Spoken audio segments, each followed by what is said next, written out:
इयत्ता 9वी. Good morning. आपण या ठिकाणी मागील तासाला भाषासूत्र बरोबर चालू केलं होतं. व्याकरणामधला महत्त्वाचा घटक आहे बघा. इयत्ता 9वीचे विद्यार्थी लक्ष समोर पाहिजे. या ठिकाणी भाषासूत्र 1 मध्ये आपण नाम सर्वनाम बरोबर की म्हणजे या ठिकाणी उकारांत उकारांत हे शब्द शिकलो. सर्वनाम शिकलो. इथं म्हणजे अशा पद्धतीने आपण या ठिकाणी सर्वनाम नाम नंतर उपपद विभक्तीच्या अव्यय शिकलो बरोबर की नाही. आणि मागील तासाला आपण या ठिकाणी त्यातलाच घटक एक शिकलेला आहे. आठवते का बघा मागील तासाचा म्हणजे कालच्या तासाचा धातू सहित अव्यय हा घटक शिकलो. नंतर धातू सहित अव्ययांचे 3 प्रकार सुद्धा शिकलेलो आहोत बरोबर की नाही. म्हणजे धातू सहित अव्ययांचे मुख्य 2 प्रकार पूर्वकालवाचक आणि हेतुवर्तक. त्यामध्ये पूर्वकालवाचकचे 2 आणि हेतुवर्तकाचा 1 तुमंत. पूर्वकालवाचकचे कुठले त्वांत आणि लेबंत. असा आपण मागील तासाला याचा अभ्यास केलेला होता बरोबर की नाही. जिज्ञापत्र सुद्धा आपण सोडून घेतलेलं आहे. आज आपण भाषासूत्रामध्ये नवीन घटक अभ्यासणार लोट लकार बघा या ठिकाणी लोट लकार. आता तुम्हाला लोट लकार म्हणजेच काय आज्ञार्थ लक्षात घ्या. लोट लकार म्हणजे आज्ञार्थ. आता आज्ञार्थ म्हणजे काय ज्या ज्या वाक्यामध्ये आज्ञा केली जाते बरोबर की नाही.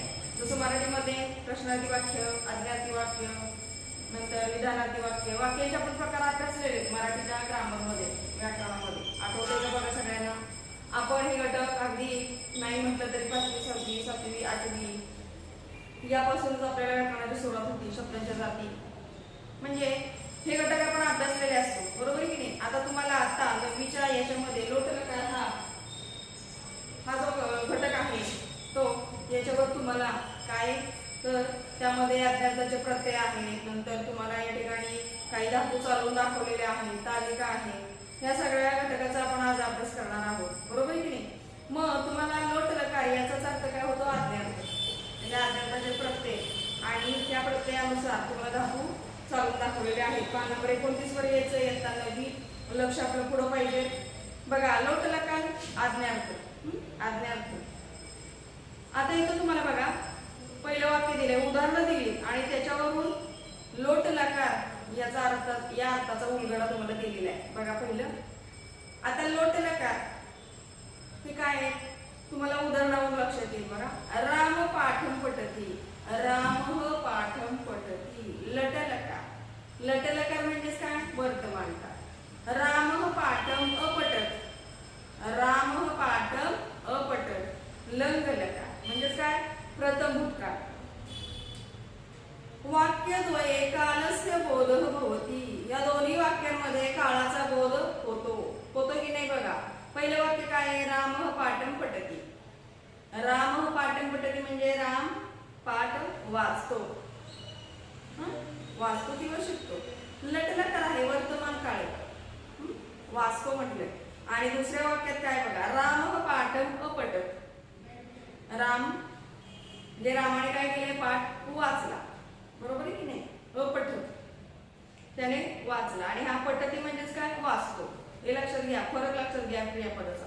क्रियापदावरून आपल्याला काळ लगेच लक्षात येतो बरोबर आहे की नाही. म्हणजे यामध्ये पहिल्या वाक्यामध्ये राम पाठ वाचतो आणि दुसऱ्या वाक्यामध्ये रामाने पाठ वाचला हा फरक आहे. म्हणजे वर्तमान काळ पहिल्या वाक्यामध्ये आहे. दुसऱ्या वाक्यामध्ये लंग लकार म्हणजे प्रथम भूतकाळ आहे. म्हणून या दोन्ही वाक्यामध्ये काय सांगितलं की काळाचा बोध होतोय. अधुना येतानी उदाहरणाने अपठत. आता काही उदाहरणं या ठिकाणी आपण वाचूया बघा. काही उदाहरणं दिली त्यांनी खाली.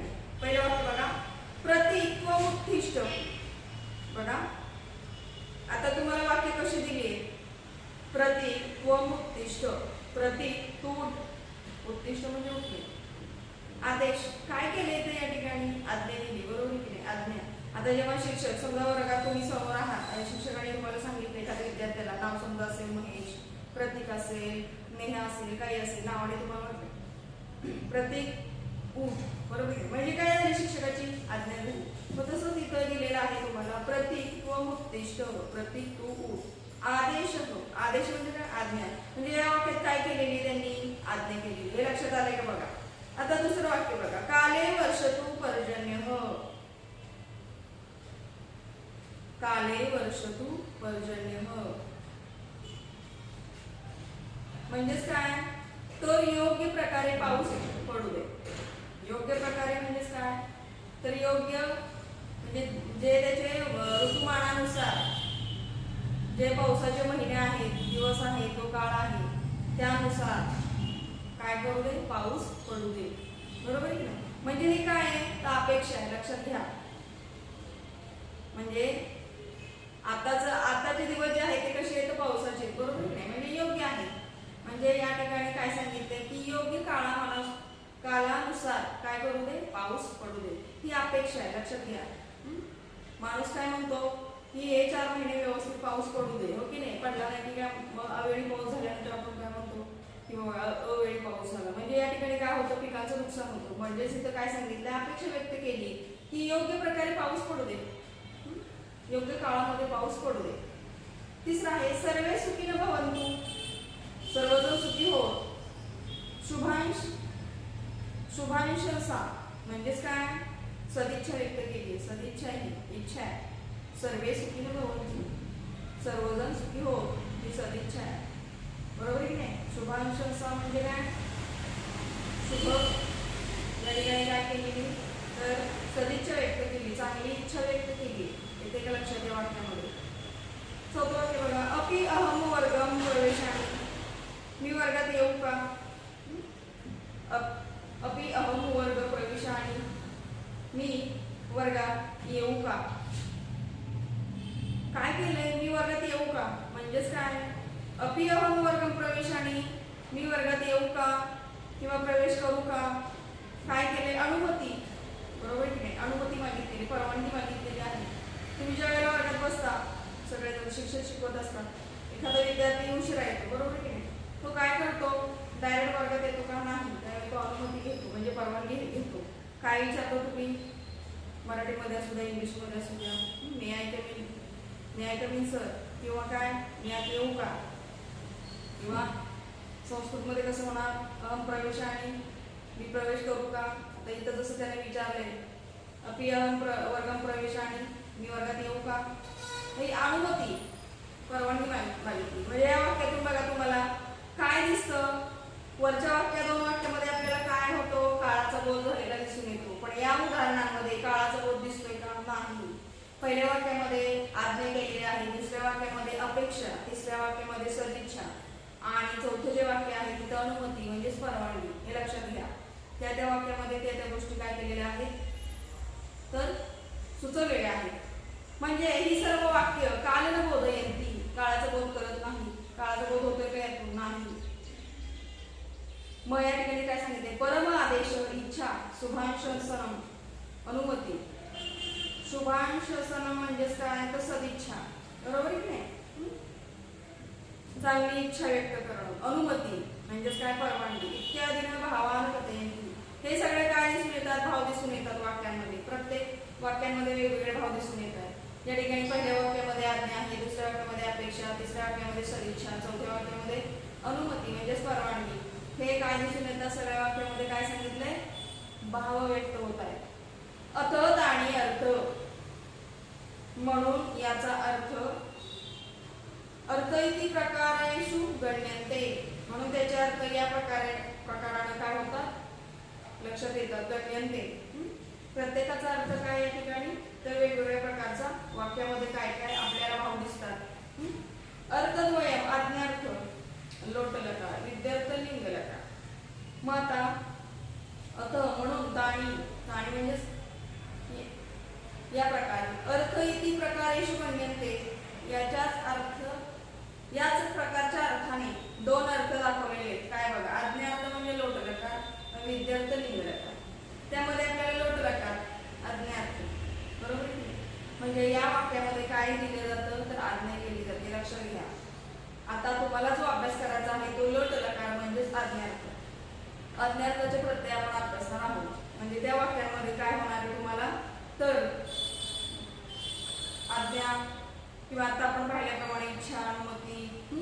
म्हणजे या वाक्यातून आपल्याला काय दिसतं, तर काळाचा बोध होत नाही, तर केवळ आपल्याला या ठिकाणी इथं तुम्ही कशाची अपेक्षा करताय, केवळ भाव दिसतो वाक्यातून. तू इकडे ये रे, बरोबर आहे, आज्ञा. मी आत येऊ का, हे काय झालं, परवानगी. म्हणजे त्या वाक्यावर काय प्रत्येकाचा भाव वेगवेगळा आहे. काही ठिकाणी अपेक्षा बरोबर आहे. काही ठिकाणी सदिच्छा असते.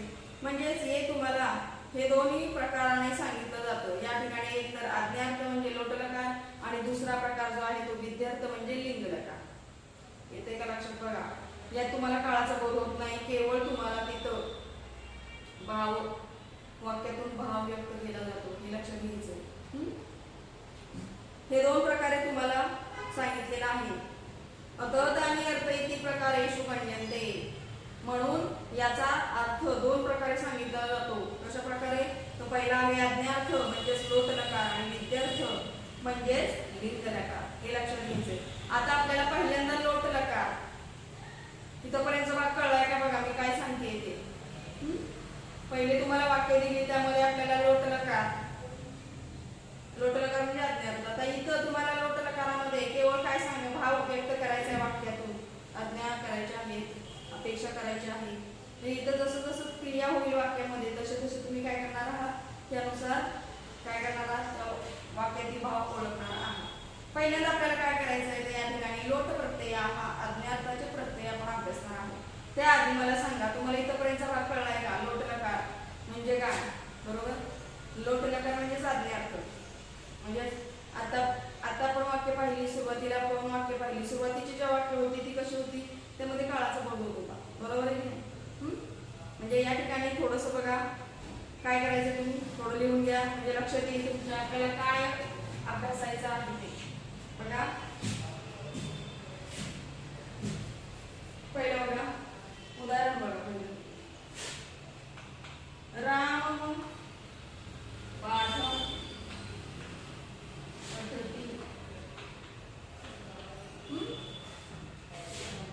कुठला काळ आहे हा? राम पाठन पठते. लटलकार म्हणजे वर्तमान काळ. लक्षात घ्या. म्हणजे या ठिकाणी राम पाठ वाचतो. बरोबर आहे की नाही? राम पाठ वाचतो किंवा राम धडा वाचतो. या ठिकाणी काय होणार आहे? काळाचा बोध होतोय. वाचतोय तो म्हणजे कुठला काळ आहे? लटलकार म्हणजे वर्तमान काळ. हे लक्षात घ्यायचं. तर काळाचा बोध होतोय. लटलकार म्हणजे कुठला आहे? तर वर्तमान काळ.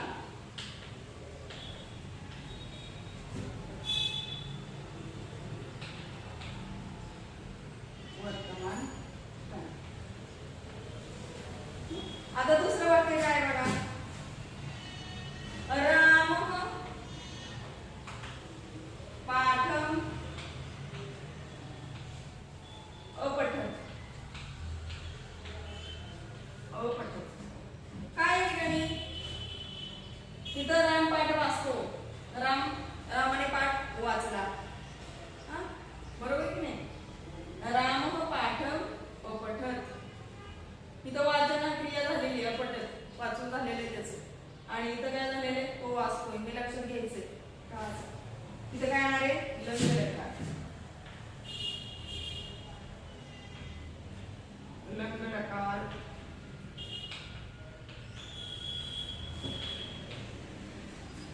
प्रथम भूतकाळ.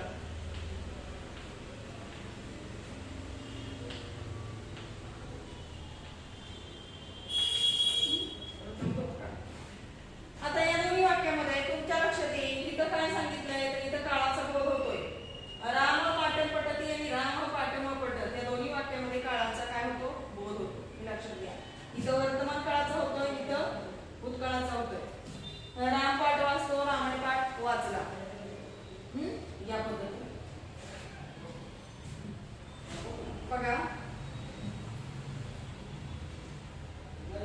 या वाक्यामध्ये, या दोन वाक्यामध्ये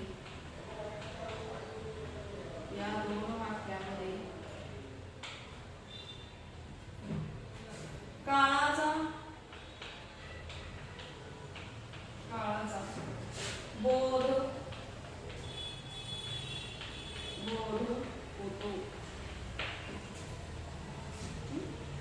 येते लक्षात? या दोन वाक्यामध्ये काळाचा बोध होतो म्हणजे काळ कळतो. आता खाली वाक्य बघा. प्रतीकत्व उत्तिष्ठ. प्रतीक तू उठ. आदेश आज्ञा. काले वर्ष तू पर्जन्य. योग्य प्रकारे पर्जन्य पाऊस पडू दे. म्हणजे इथं काय अपेक्षा. सर्वे सुखीन भवन्तु. शुभांशसा. शुभांशसा म्हणजे काय? सदिच्छा. सर्वजण सुखी हो मी वर्गात येऊ का किंवा मी वर्गात प्रवेश करू का? अनुमती म्हणजे परवानगी. म्हणजे इथं काय दिसतंय तुम्हाला? त्या त्या वाक्यामध्ये तो तो भाव दिसतो. इथं काळाचा बोध होतोय का? नाही. बरोबर की नाही? मग या सगळ्या वाक्यामध्ये काळाचा बोध होत नाही. म्हणजे या ठिकाणी तुम्हाला आज्ञा, इच्छा, सदिच्छा, परवानगी इत्यादी भाव या वाक्यातून समजतात. म्हणून याला दोन प्रकारे मांडले जाते. याचे दोन अर्थ. त्यामध्ये पहिला आहे आज्ञार्थ आणि दुसरा आहे विद्यार्थ. आज्ञार्थ म्हणजे लोटलकार, विद्यार्थ म्हणजे लिंगलकार. हे लक्षात घ्यायचं. बघा आता वाक्य बघा. प्रतीक, कोण, उत्तिष्ठ, प्रतीक, तू, उठ. आदेश म्हणजेच काय रे? आज्ञा. लक्षात घ्या. आदेश अर्थ काय होणार याचा? तर आज्ञा. आज्ञा केली. दुसरं वाक्य काय बघा. काले वर्षतु पर्जन्य.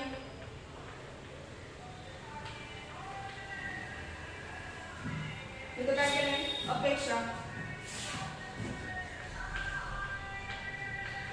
अपेक्षा. काले वर्षतु पर्जन्य. योग्य प्रकारे पाऊस पडू द्या. म्हणजे इथं अपेक्षा व्यक्त केली पाऊस पडू दे म्हणून. आता तिसऱ्या वाक्यामध्ये काय बघा. सर्वे सुखीन भवतु. सर्वे सुखीन भवन्तु. सर्वजण सुखी हो. ही काय केलेली आहे? तर शुभांशसा म्हणजेच काय? या ठिकाणी सदिच्छा व्यक्त केली. कळतंय का? शुभांशसा म्हणजेच काय? सदिच्छा. नंतर चौथं काय? अपि अहं वर्ग प्रवेशाने. मी वर्गात येऊ का किंवा प्रवेश करू का? अनुमती म्हणजे परवानगी. लक्षात घ्यायचं. चौथं काय? अपि अहं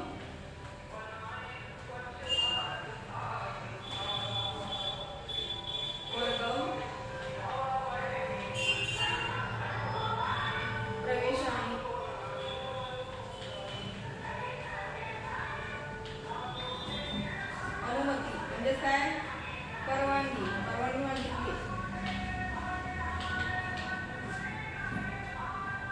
आता या वाक्यामध्ये काळाचा बदल नाही. त्या वाक्यातला भाव व्यक्त होतोय. लक्षात घ्या. बरोबर की नाही? म्हणजे आज्ञा, इच्छा, शुभांशसा, अनुमती हे भाव व्यक्त होतात. म्हणून याचा अर्थ दोन प्रकारे सांगितला जातो. पहिला प्रकार त्यातला कुठला आहे? आज्ञार्थ लोटलकार. आणि दुसरा आहे विद्यार्थ म्हणजे लिंगलकार. आज आपण कशाचा अभ्यास करणार आहोत? लोटलकार. बघा या वाक्यातून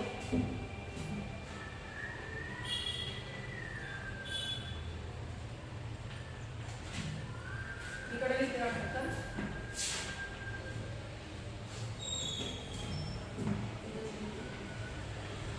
या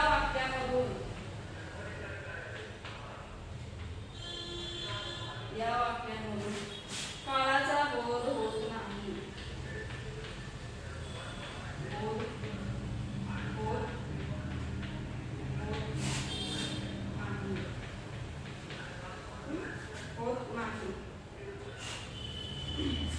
तर या वाक्यामधून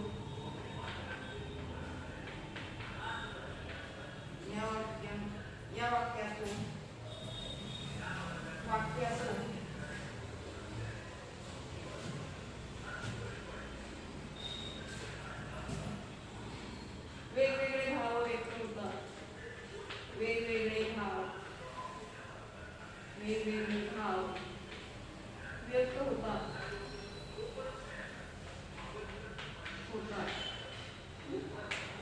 जसे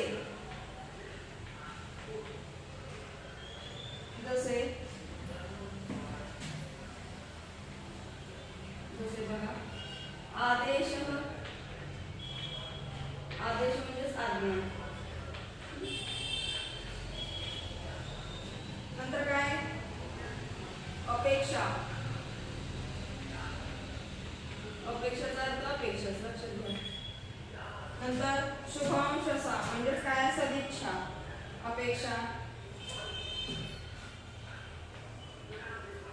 शुभांशशः म्हणजेच काय सदिच्छा. सदिच्छा म्हणजे चांगली इच्छा. आणि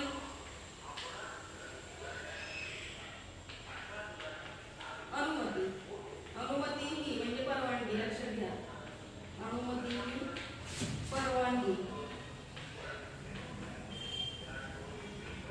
परवानगी बघा, या वाक्यामधून काळाचा बोध होत नाही तर या वाक्यातून वेगवेगळे भाग व्यक्त होतात. जसे आदेश, आज्ञा, अपेक्षा, शुभांशशः, सदिच्छा आणि अनुमती, परवानगी. बरोबर आहे की नाही? परवानगी. म्हणून यांचा परवानगी इथंच बघा. म्हणून यांचा अर्थ दोन प्रकारे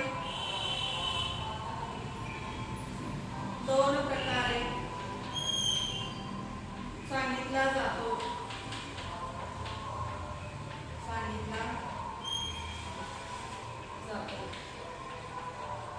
ते दोन प्रकार पुढील प्रमाणे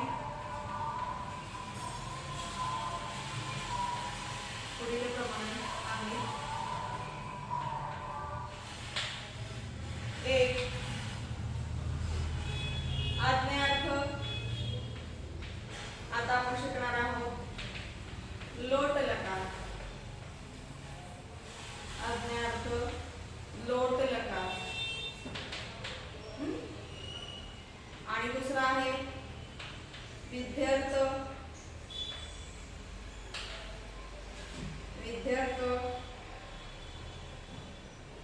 म्हणजे काय? लिंग लकार.